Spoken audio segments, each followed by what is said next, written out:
warahmatullahi wabarakatuh. Balik lagi bersama saya Hedi Wahyu, Guru SMP 2 Cilengkrang, Kabupaten Bandung, Provinsi Jawa Barat. Nah, kali ini kita akan ngobrol tips atau faktor teknis kedua ya, seseorang dapat diterima menjadi seorang CPNS atau ASN. Nah, pada pertemuan sebelumnya, faktor pertamanya yaitu adalah pemilihan formasi, pemetaan persaingan, serta pemilihan domisili. Nah, kita akan masuk kepada tips teknis, faktor teknis kedua. Sekali lagi saya akan mendisklaimer bahwa video ini murni subjektif. Jadi ini berdasarkan pemikiran saya, ide saya. Jika ada perbedaan pendapat, mohon jangan dihujat. Silakan kita berdiskusi di kolom komentar. Langsung saja, let's check it bro. Faktor teknis kedua, menurut saya tentunya, yang menyebabkan seseorang dapat diterima menjadi seorang ASN atau PNS, yang saya alami adalah wawasan. Seberapa luas wawasan kita? Ya, yang namanya wawasan, menurut saya ya, yang namanya wawasan itu bukan persoalan kita jago mata pelajaran, tapi seberapa luas pengetahuan kita, seberapa luas rasa ingin tahu kita, kesukaan kita membaca, mempelajari sesuatu. Nah, itulah yang membentuk wacana di otak kita. Ini saya alami sekali di CPNS angkatan 2018 ya, ketika alhamdulillah saya diterima menjadi PNS atau menjadi ASN. Kalau dikatakan faktor belajar, saya merasa waktu itu saya tidak sempat untuk belajar. Jujur saja, saya tidak sempat untuk belajar karena posisinya saya bekerja.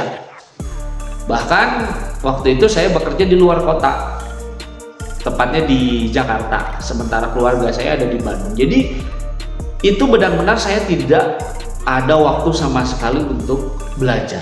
Yang kedua adalah mendadak. Dulu waktu saya bekerja di Jakarta, istri saya itu nelpon ceritanya.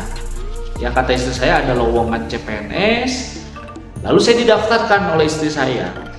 Jadi ya, saya benar-benar tidak mempersiapkan apapun, ya, bahkan ke berkas-berkasnya itu istri saya yang mempersiapkannya. Lalu ketika hari H tes pelaksanaan ujian CPNS atau tes CPNS, ya ini kalau percaya silakan, tidak juga tidak apa-apa ya. Kalau teman-teman percaya, saya tes itu pukul 9 pagi di Universitas Telkom yang ada di Bojong Soang. Pukul 6 paginya itu saya masih mengisi training motivasi terhadap siswa-siswa yang akan mengikuti SBMPTN. Ya, jadi sekali lagi saya tes jam 9, pukul 6 pagi saya masih mengisi acara training motivasi. Jadi istilahnya memotivasi siswa lah gitu ya, untuk semangat mencapai cita-citanya, tujuannya. Dan itu saya berangkat dari tempat kerja saya itu sekitar pukul 8 pagi, itu dari daerah Cimahi. Nah, itu perjalanan sampai ke Bojong Soang lebih dari 1 jam, ternyata hampir telat, tapi ternyata tesnya belum dimulai. Jadi benar-benar tidak ada persiapan belajar sama sekali, teman-teman. Ya, saya hanya mengandalkan pure wawasan saya. Saya tidak mengatakan bahwa wawasan saya itu alhamdulillah luas, tidak. Ya mungkin kebetulan waktu itu wawasan yang saya miliki cukup untuk menjawab tes CPNS waktu itu. Jadi kunci menurut saya, ya kunci atau tips menurut saya yang kedua adalah perluas wawasan teman-teman.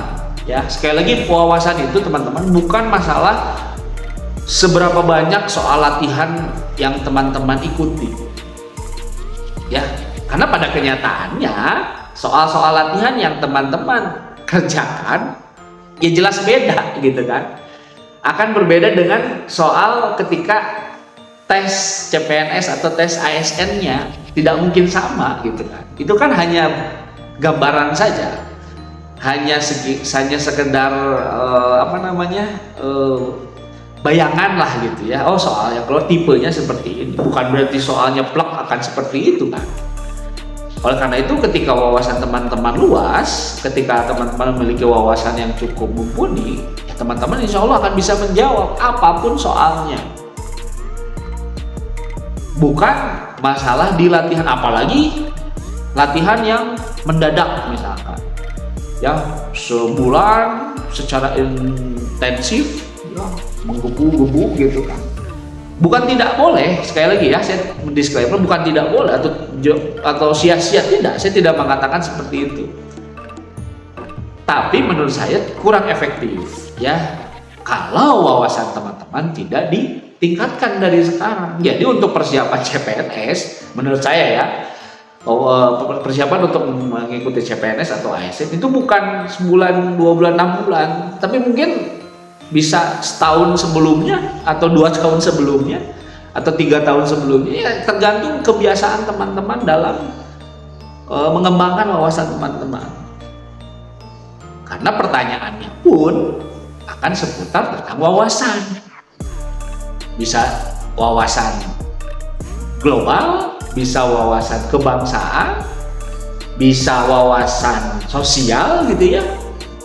Beberapa pertanyaan di psikotes itu kan lebih ke wawasan sosial kita dalam menyelesaikan masalah. Jadi sekali lagi, tips kedua yang bisa saya bagikan ke teman-teman itu adalah tingkatkan atau perluas wawasan kita. Bukan dengan seberapa banyak kita mengerjakan soal latihan. Tapi saya katakan sekali lagi, itu mengerjakan soal latihan itu bukan sesuatu hal yang buruk. Itu silakan saja dilaksanakan. Itu silakan saja dilakukan untuk memetakan atau untuk latihan. Tapi kalau wawasan teman-teman, mohon maaf sekali lagi ya, belum berkembang, belum dikembangkan begitu, nanti muncul pertanyaan baru yang notabene keluar dari latihan soal yang selama ini teman-teman laksanakan, teman-teman akan kebingungan. Loh, kok ini beda dengan soal yang saya latihan misalkan? Ya jelas beda teman-teman. Ya, kita tidak bisa berharap bahwa soal latihan CPNS yang selama ini kita lakukan itu sama plek gitu ya dengan ketika pelaksanaan. Ini jelas beda. Jadi kalau kita sudah terbiasa dengan wawasan yang luas, ya sekali lagi wawasan ini ilmunya adalah menyeluruh ya teman-teman. Bisa mengenai bahasa, bisa mengenai sosial, bisa mengenai alam, bisa mengenai ya segala macam lah wawasan-wawasan yang memang selama ini ada di kehidupan kita sehari-hari. Insya Allah. Apalagi kalau kita memiliki satu kompetensi atau satu penguasaan, itu akan lebih bagus. Misalkan teman-teman kuat di kompetensi atau di wawasan numerasi misalnya, itu lebih bagus lagi. Teman-teman luas, teman-teman kuat di wawasan sosial, itu sangat bagus gitu ya. Jadi silakan bagi teman-teman yang ingin mengikuti tes CPNS atau tes CASN gitu ya, silakan teman-teman mempersiapkan ya, rajin-rajinlah membaca ya, memperluas wawasan. Memperluas wawasan itu tidak harus selalu membaca kok ya, teman-teman sering nonton YouTube tapi yang berfaedah, itu pun salah satu cara untuk memperluas wawasan kita ya. Jangan dibiasakan kalau sudah menggeluti satu disiplin ilmu kita terus saja di sana. Jangan dibiasakan teman-teman ya. Justru ketika kita sudah menguasai satu disiplin ilmu, coba kuasai lagi disiplin ilmu yang lain. Nah, niscaya itu akan memperluas wawasan kita.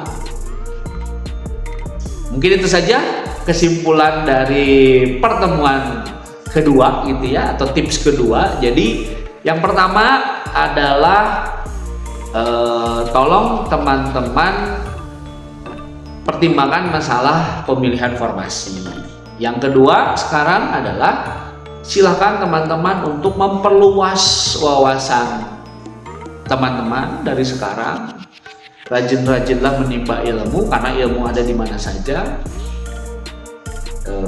Nanti ketika pas pelaksanaan tes, insya Allah teman-teman diberi kelancaran, diberi kemudahan, karena teman-teman sudah menabung informasi, menabung ilmu di pikiran teman-teman. Ya insya Allah itu kedepannya akan terpakai. Itu saja mungkin untuk pertemuan kali ini. Jangan lupa peace, love, and